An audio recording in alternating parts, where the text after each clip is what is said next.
Okay, well, thank you very much. Ito po si Nico Fabian once again. Nandito na naman sa programa natin, Nick Doc, The Real Talk with Nico. And today is a Sunday, January 25. January 25 na po, Sunday ngayon. Welcome na welcome lahat kayo po. Be it ang mga Malaysians, mga Filipinos dito pa sa Malaysia, mga Malaysian friends natin, mga overseas Filipino workers, kung nasan man kayo po. And of course, wag natin kalimutan din ang mga kapatid, kaibigan, kababayan natin dyan po sa Pilipinas. Ito si Nico Fabian and nandito na po ang mga latest updates na mayroon tayo po para sa inyong lahat on a Sunday. On a Sunday po, no?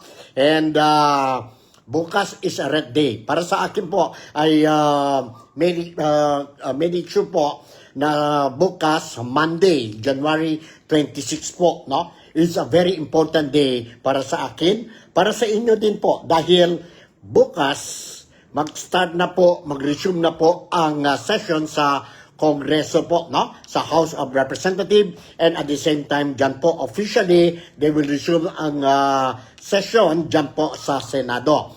Why very important po bukas? Because bukas po malalaman natin po itong hot issue sa Pilipinas, no? Ang impeachment complaint against Vice President Bongbong Marcos Jr. or PBBM. Matuloy ba itong tatlong impeachment complaint or isa lang po magpasok bukas, no? And grabe po, grabe ang mga issues ngayon po, and everybody is looking forward and hoping. Some are hoping that this three impeachment, sabihin natin three impeachment complaints will be, you know, evaluated together po, and ano na po ang impeachment, final impeachment complaint against PBM, or baka po they will only choose ang first impeachment na complaint, no, made by Andres De Jesus po, which others are saying that this is a scam impeachment complaint po. Peke daw yan po, according to former Congressman Mike Defensor. Na mayroon tayong mga video clips dito po, no? And I'm going to share with you po ang video clips about interview by SMNI. It's a national legit media outlet dyan po sa Pilipinas, and they interviewed si former Congressman Mike Defensor regarding ang issue ng impeachment complaint, the third impeachment complaint that they filed the other day. That was Thursday, if I'm not mistaken, but it was not received by the House Secretary General Office. Bakit po? We don't know, and we will only know bukas po kung bakit talaga po. Whether they will accept it ang second and third impeachment complaint against VP or against President Ferdinand Marcos or hindi po. Kaya importante po bukas para sa akin. And I think para sa ating lahat po, no? Malalaman. Especially ang mga Filipinos dito po sa Malaysia, particularly dito sa Sabah. I am where I am based now po, no? This morning, during my free time, after ang Sunday Mass that I attended po, I managed to talk to some of the Filipinos dito po, no? Very concerned Filipinos, professional Filipinos, and ordinary Filipinos po, overseas Filipino workers po. And the first thing that they told me, or they asked me this morning is that, Sir Nick, ano ba ito po? Tuloy ba yon na impeachment? So sabi ko, maghintay natin bukas po, January 26. And stay tuned lang kayo po bukas dahil I'm going to monitor. I don't know what time mag-start talaga ang session ng House of Representatives. And I think it will be in the morning. So I'll be standby lang ako po from 9 o'clock onwards po. And at 3 o'clock p.m. in the afternoon, bukas po, mag-resume din po ang session dyan po sa Senado. So medyo busy tayo bukas, no?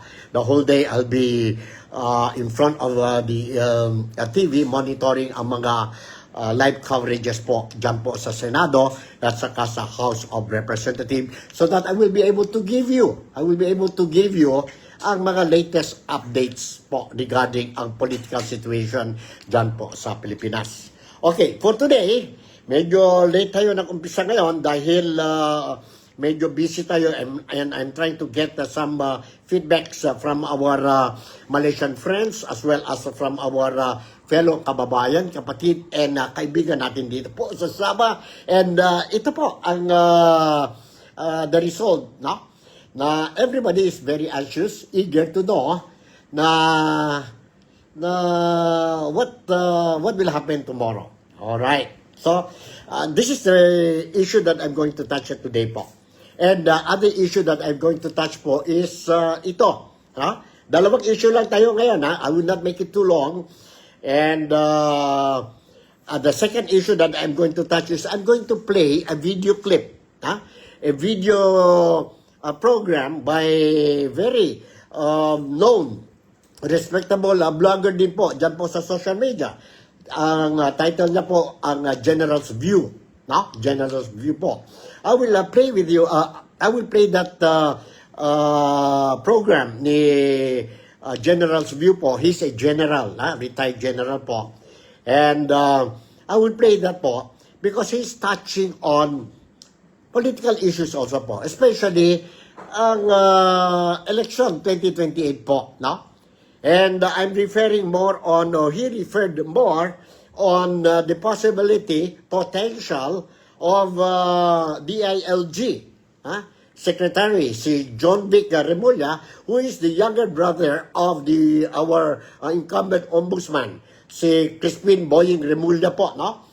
Para nakikita natin po, no, based on the news articles, news that we are been hearing, mga storya po dyan sa Pilipinas, medyo he is preparing for his presidential race sa 2028, year 2028. And definitely, if he's going to be the candidate of the administration, then ano talaga sila?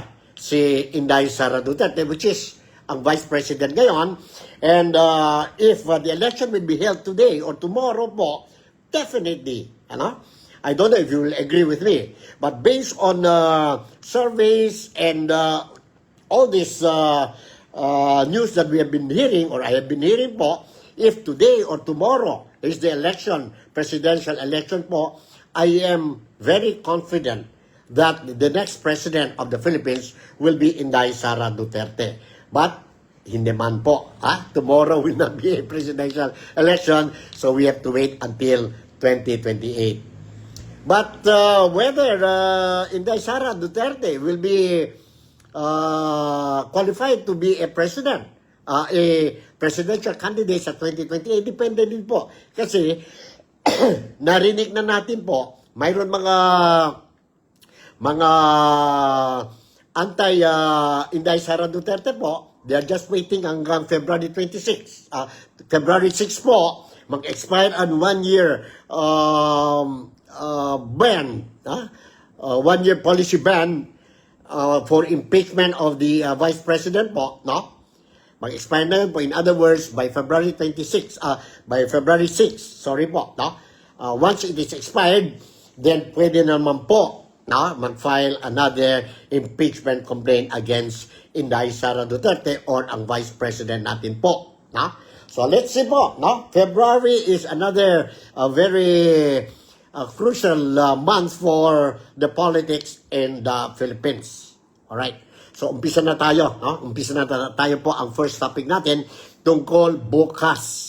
Tungkol bukas po ang resumption ng session sa House of Representatives, and they will be touching. We will know po kung what will happen sa impeachment complaints. Itong tatlo po.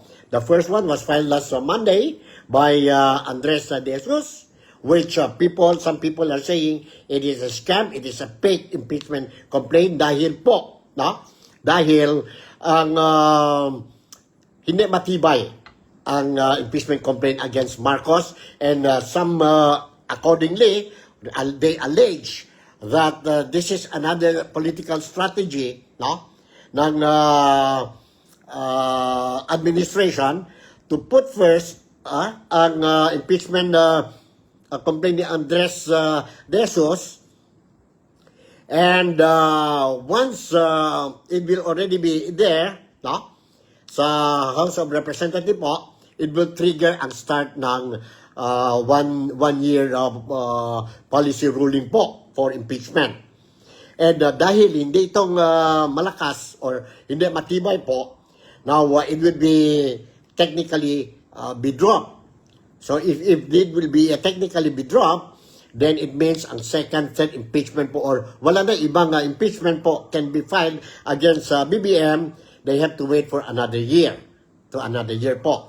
So sabi ang second impeachment, ang complainant ng second impeachment, ang Makabayan Bloc, and at saka ang grupo ni former Congressman Mike Defensor, na matibay talaga ang impeachment complaint nila po, ang mga grounds nila to impeach PBBM.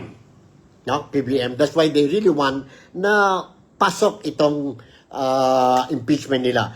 Ang Makabayan Bloc, they really want that it will be accepted. And at the same time, ang grupo ni Defensor po, they also want because they believe it is very strong ang mga grounds nila for the impeachment of President Ferdinand Bongbong Marcos. But we don't know. Again, I said, let's wait until Monday. So, nandito po, ang SMNI interviewed kay Mike Defensor regarding itong issue.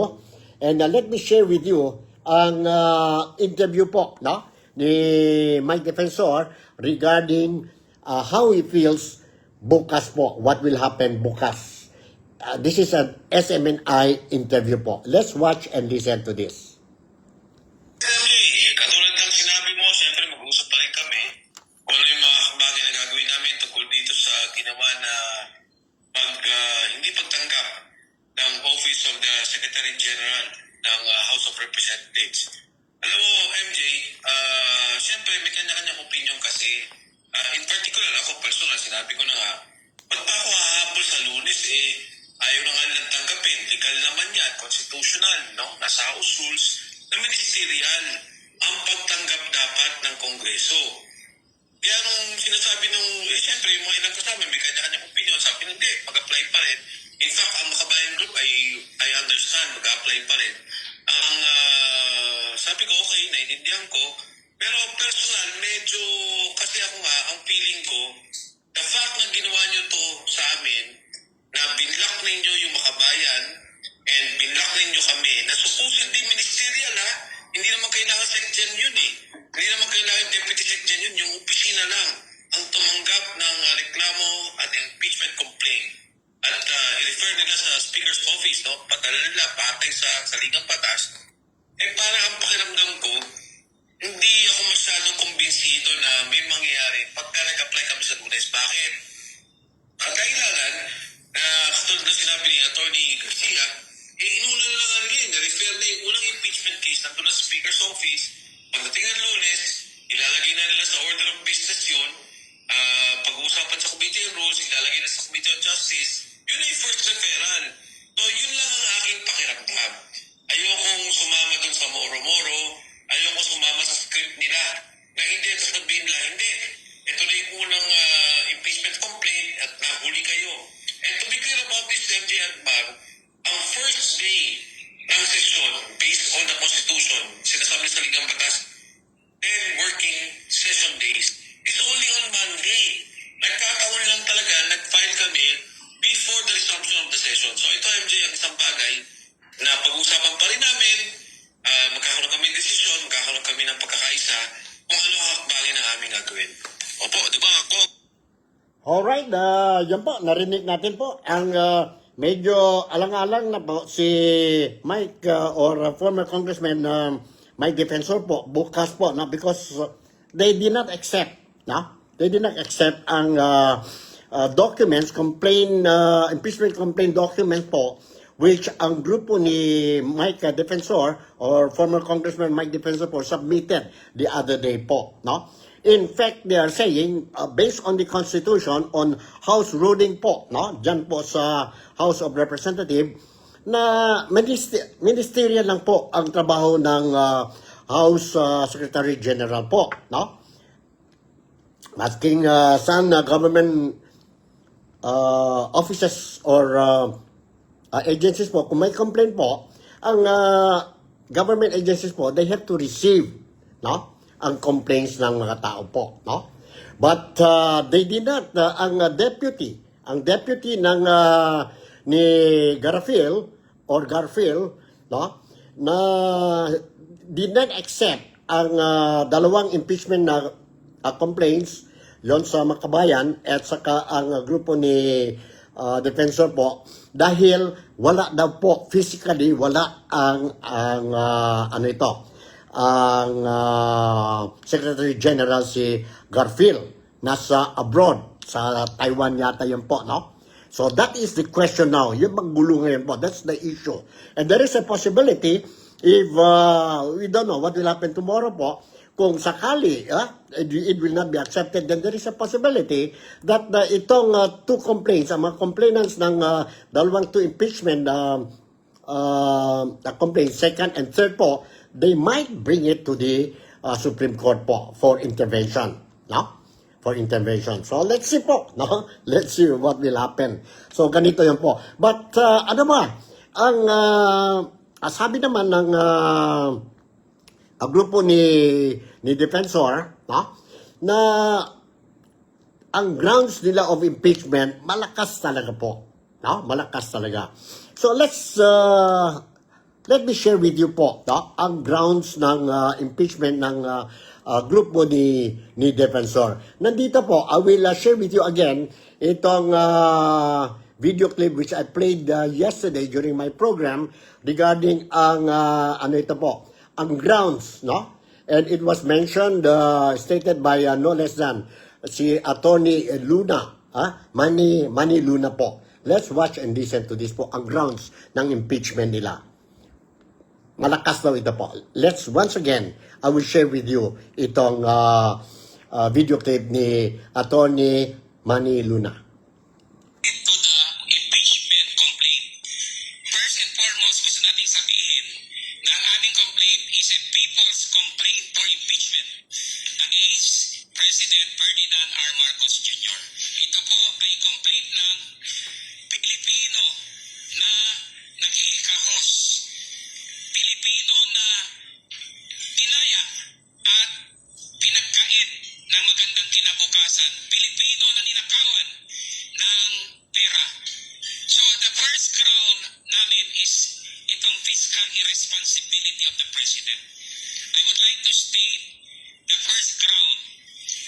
The respondent, Ferdinand R. Marcos Jr., culpably violated Article 7, Section 22 of the Constitution in recommending program appropriations and not vetoing increase and program appropriations in the General Appropriations Act of 2023. Anong ibig sabihin nito? Alam nyo yung program appropriations cast a big shadow on the budget since 2023, kasama yung 2024 and 2025. Dahil ito ay walang clear financing sources, sa palagay namin, unconstitutional ito. In fact, there's a pending petition in the Supreme Court that calls for the declaration of unconstitutionality ng ang program appropriations. Ang problema dito, noong 2023, 588 billion pesos of taxpayers' money ang hindi binito ng ating Pangulong Marcos Jr. At ito ay isa sa mga pondo na naging source ng kickbacks. In a recent exchanges sa Senate, kinumpirma no less than Senator Sherwin Gatchalian through his interpellation of Senator Chis Escudero, former SP ng Senate, na mula 2023 hanggang 2024 up to 2025, yan ang pinakamalaking pamilya sa flood control na nangyari. Can you imagine 588 billion hindi man lang pinito ng ating Pangulo? This is unconstitutional. Bakit? Ang program appropriations ay walang source of financing. Sa Constitution, required po under Article 7, Section 22 na ma-identify yung sources of financing. Kaya itong program, mula sa simula, nagiging grab-prone ito, naabuso eh. In fact, PCIJ has termed it as a source of misuse of funds. Even Rappler and other media organizations and business experts. Kaya ito ang unang ground namin against the President. He culpably violated the Constitution, Article 7, Section 22, for failing to veto the program appropriations and for recommending program appropriations in the 2023 National Expenditure Program. Thank you po. Alright, yun po, narinig natin po, no? Ang one of the grounds is the culpable violation of the Constitution by President Ferdinand Bongbong Marcos. There are other grounds po, no? Like, for example, ang health, ang alleged allegation or allegation against BBM taking illegal drug substance po, no? And many more, no? Kaya nga sabi ang grupo ni former senator or former congressman Mike Defensor po, malakas ang nila, ang impeachment complaint nila against BBM. Likewise, the same thing po, no? Graft and corruption po ang rason ng second impeachment by sila yung grupo yun nila Renato Reyes po. No? But we don't know whether ma-include ito bukas o hindi. We are going, again, as I said, we are going to wait until tomorrow po anong desisyon ng Kongreso po. Now, let's go back to the interview of the SMNI kay Mike Defensor po and tungkol sa issue na ito po. No? Okay. I will share with you another video clip ni Mike Defensor or former Congressman Mike Defensor po on itong issue po, ang proseso na po. They are touching on the procedural ang proseso sa impeachment. Nandito po ang interview ng SMNI kay Mike Defensor, and the one who is questioning was si Admar, no? Admar ng SMNI. 3-3, sandali po 3-3, hindi ito in order, but anyway, I will try to see po, no? If paano tayo pwede magawa ito po para ma-understand kayo po what is happening po. Okay, nandito, let's watch and listen to this. Tatanggapin na pati yung sa yung mga makakaliwang grupo, yung kanilang second impeachment sa inyo po, third impeachment complaint. Ano po ang magiging proseso po nito? And sino yung pipili kung saan ang uusad? Well, Admar, napakagandang tanong mo. Actually, isa din sa mga bagay na pinag-usapan namin. Ang nakalagay sa taligang batas, at ito'y in-affirm na ng Supreme Court sa kaso ng ating Vice President, no? Sara Duterte. Ang sabi nila, pag may nag-file, ministerial immediate, ibibigay mo dapat sa Speaker's Office. Pagdating sa Speaker's Office, may 10 araw yan para iligay sa plenaryo. Ayan ang sabi ng Konstitusyon. But under the House rules, within 10 days, pag binigay mo sa plenaryo, ang gagawin ng House, ibabato mo na sa Rules Committee.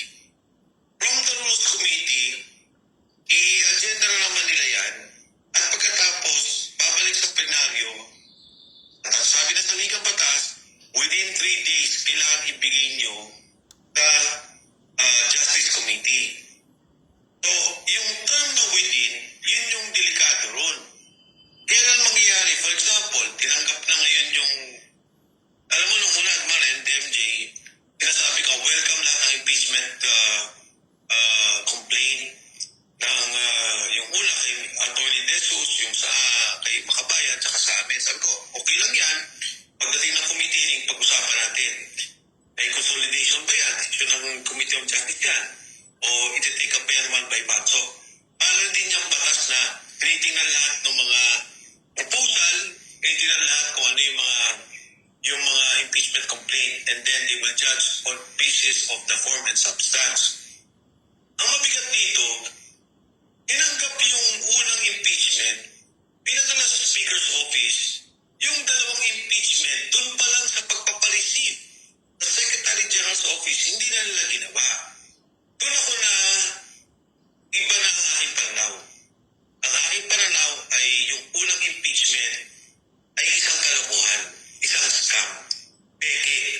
Gusto nila, yun lang ang pumasok at yung dalawa wag makapasok para pagdating doon sa Committee on Justice, which is already an initiation of an impeachment, yun na yung definition ng Supreme Court, papatayin na nila. So, ito yung sitwasyon natin sa ngayon, Admar. Kung ito'y napunta na sa Speaker's Office, paano sa Lunes? Pwede ba kami mag-apply? O ito bang impeachment na final nila immediately i-refer sa Justice Committee? Immediately ilalagay sa order of business ni Speaker at doon sa committee, doon sa plenary, ay i-refer na sa Committee on Justice. Ito yung mga nakakatakot na akbangin nila. Kasi pag ginawa nila yun, of course, ang posisyon ko, ito'y labag sa saligang batas. At siyempre, sa pangkalahatan, talagang kalokohan. Inunahan nila at inayos nila yung proseso para yung mga totoong impeachment case ay hindi makapasok. Nakikita nyo, baka mas try. Yan po, narinig natin, klarong-klaro po, no? Ang apprehension, ang fear ni former Congressman Mike Defensor when it comes to the third impeachment complaints which they filed but never received by the House Secretary General the other day, no? And he explained ang proseso po, no? Klarong-klaro yun po. But anyway, wala na tayong magawa but we have to wait until bukas po. Si April Montenegro, I would like to say good evening. Good evening and good morning, good afternoon, and good evening to you. In Malay, we say it, salamat pagi, salamat patang, and salamat malam. Hope you're doing fine, April, and Godspeed to you and to your children as well as ang mga relatives natin dyan po sa Maynila. Alright, so tuloy natin po ang issue natin. Now, this time around, let's continue ang video clips ni former Congressman Mike Defensor po, no? Dito pa rin sa issue na ito po. Remember, last year, may strike one na po na ang Kongreso po tungkol sa impeachment complaint against Inday Sara Duterte, ang Vice President natin po, no? The Supreme Court made a decision that it was unconstitutional because of technicalities po. Now, could this be another or a second strike para sa Kongreso po? Let's watch and listen to the statement made by former Congressman Mike Defensor. Okay, ano ba ito? Ang cue natin is 105. Sana ang 105 po. 105. Let's watch and listen to this. Totoo yan, at ba? Kaya sila mas-strike sa Korte Suprema kasi nga, nung nagkaroon ng desisyon ng Korte Suprema, sinabi naman ng Korte Suprema, naintindihan namin, politika yan, naintindihan namin, may legal na proseso, pero higit sa lahat, ay kailangan natin respetuhin yung inasabi na sa ligang batas. Yung esensya at espiritu ng probisyon ng ating konstitusyon na respetuhin yung proseso. Kunyari, may mga nag-file within 10 days sa 10 araw. Nag-file sila pare-pareho. Pakinggan natin. Tingnan natin ano ba yung mga sinasabi. At batay din sa Korte Suprema, sinasabi nila, pakinggan nyo rin yung tinacharges ninyo. Kung sino yung ini-impeach ninyo, kailangan din sila magkaroon ng pagkakataon na makapagsalita. Pero kung gagawin nila para bang pumasok to, inuna to, tinapos, dinismiss, ay yung dalawang sumusunod na kay Makabayan at yung people's impeachment, hindi papalusutin, kalokohan yan. Alright, yun po, klarong-klaro, narinig natin. And bago I will share with you another a video clip, I would like to greet, shoutout muna tayo kay City Aisa sa Chile Undog, who is also watching ang programa natin ngayon. Alright, tuloy natin po. I have another a video clip dito po. And ano ito, ang cue natin is 144. 144. Let's watch and listen carefully po. Nandito. Patakaran po, Kong. Admar, ang sinabi kasi ng Supreme Court, ang tinuturing nila na first impeachment is when plenary refers it to the Committee on Justice. Yun ang daw ang consideration. So, pagka yun ay ginawa nila at pagdating sa Committee on Justice hearing, sinabi nila hindi, huli na itong dalawa, yun ang mabigat. Ngayon, kung ang gagawin naman nila, lahat ng mga referral isang beses lang, kunyari, tatlong impeachment case refer nila at the same time, doon sila magkaroon ng consolidation. So ito, Admar and MJ, usapin to ng ano ba ang gagawin ng Kongreso. Kung bababuhin nila yung proseso, kung kanilang hindi irespeto yung espiritu at esensya ng saligang batas, mabigat yan, hindi tama yan. Pero sa totoo lang, I hope not, at para MJ, pakiramdam ko gano'n eh. Kasi nung una pa lang yung palang pag-receive doon sa Secretary General's Office, kinulun nyo na.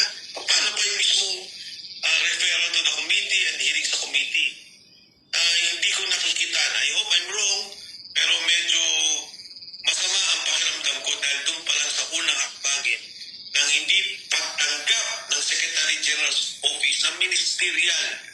Kahit saan ka pumunta ang opisina, Admar, MJ, pumunta kayo sa City Hall, pumunta kayo sa Office of the President, pumunta kayo sa Senado, gumawa kayo ng sulat, i-receive.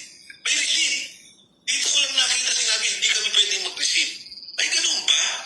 So, yan ang nakakatakot dito sa impeachment process ito. Huwag na tayong lamaya Yan po, klarong-klaro po, no? Ministerial ang trabaho ng House of Secretary General po. The question is, bakit they refuse? Why they refuse to accept or to receive ang second and third impeachment complaint submitted to them by the second and third complainants po, no? Complainants.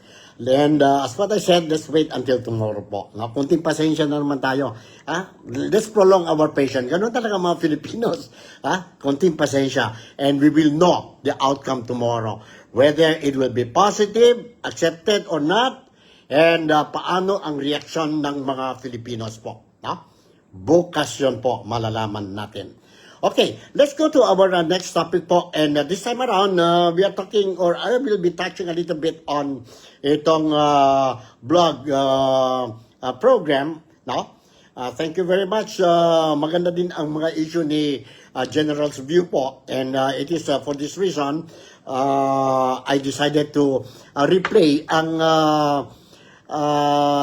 blogging niya po. Because we are talking about itong potential candidates for the 2028 election. Because whether we like it or not po, nandyan na po. All these mga political conflicts or mga issues na we are been following up since last year hanggang ngayon, all it has to do with the forthcoming presidential election that will be held or scheduled to be held on 2028 po. So ngayon is 26, 27, malapit na po, no?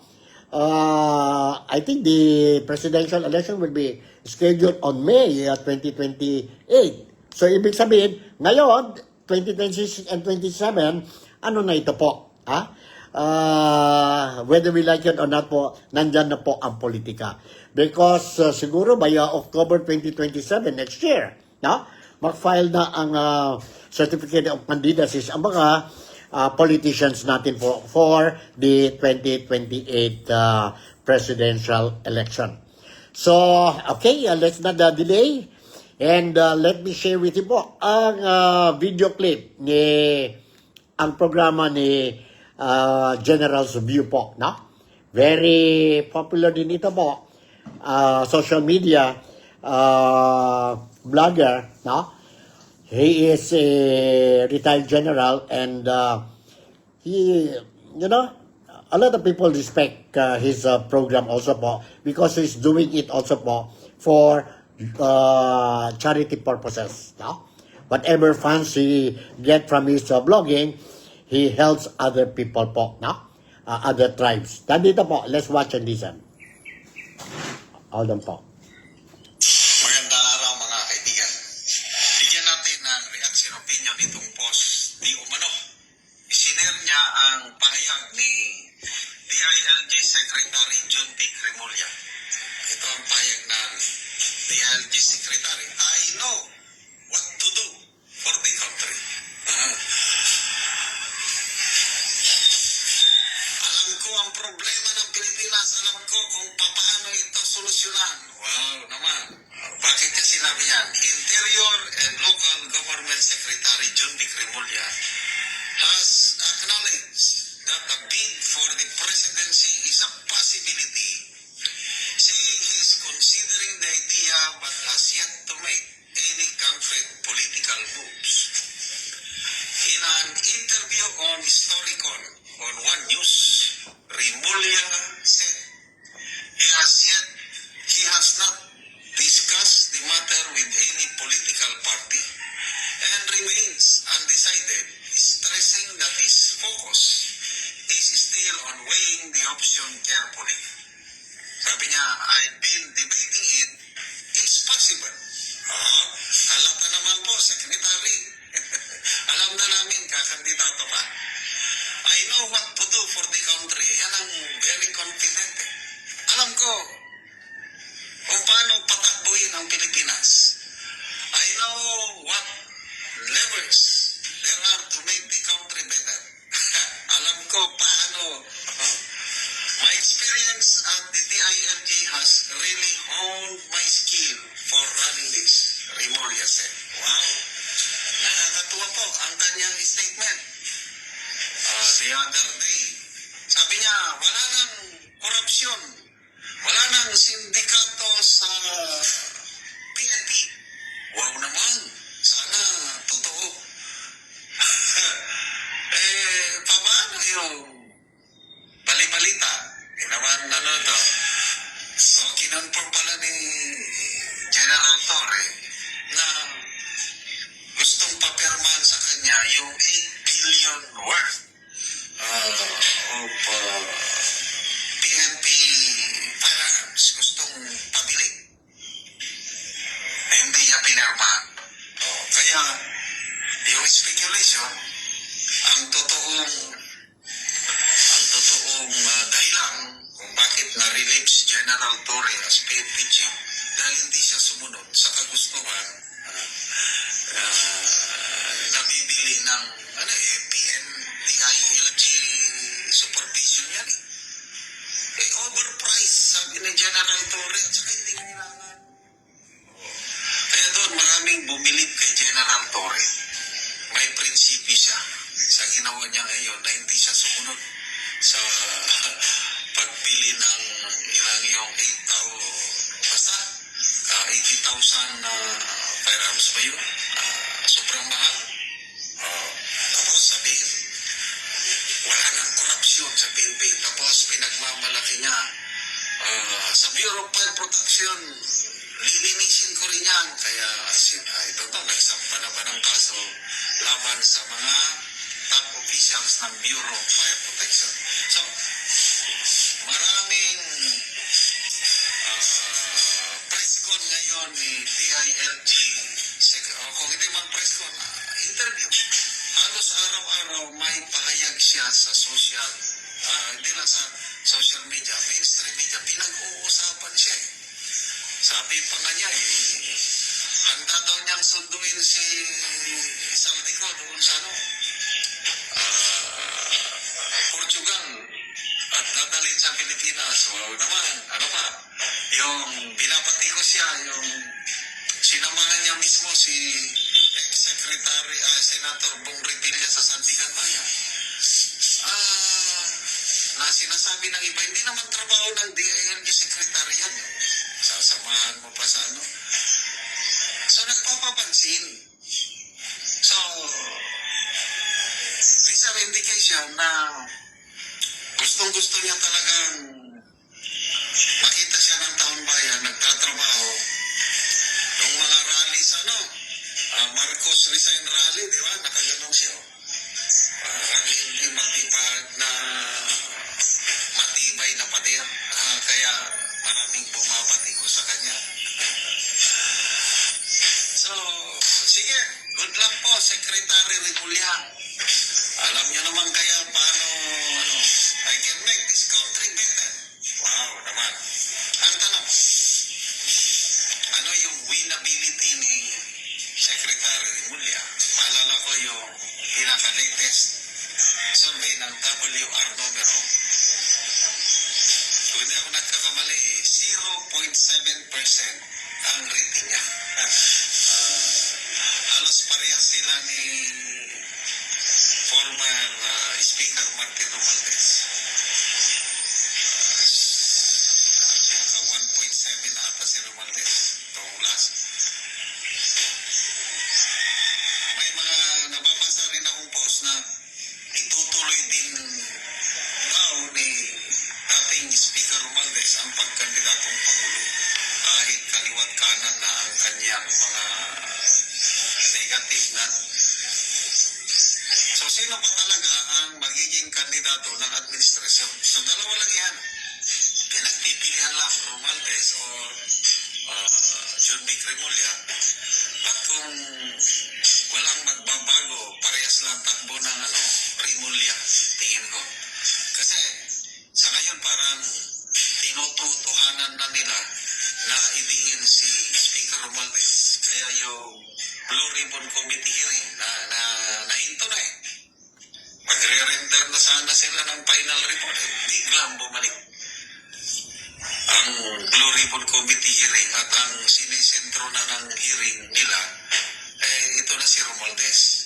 Ako, ito na ba ang palatandaan na once and for all, idiin na nila si Romualdez para ang ilang itos up ito na si John B. Remulla.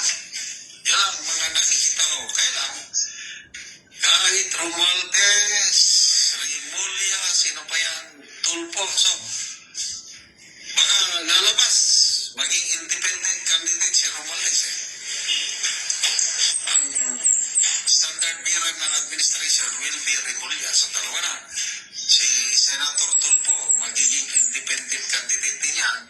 Plus si Risa Hontiveros or BP Leni sa kakampi, panglima si Pipi Sara.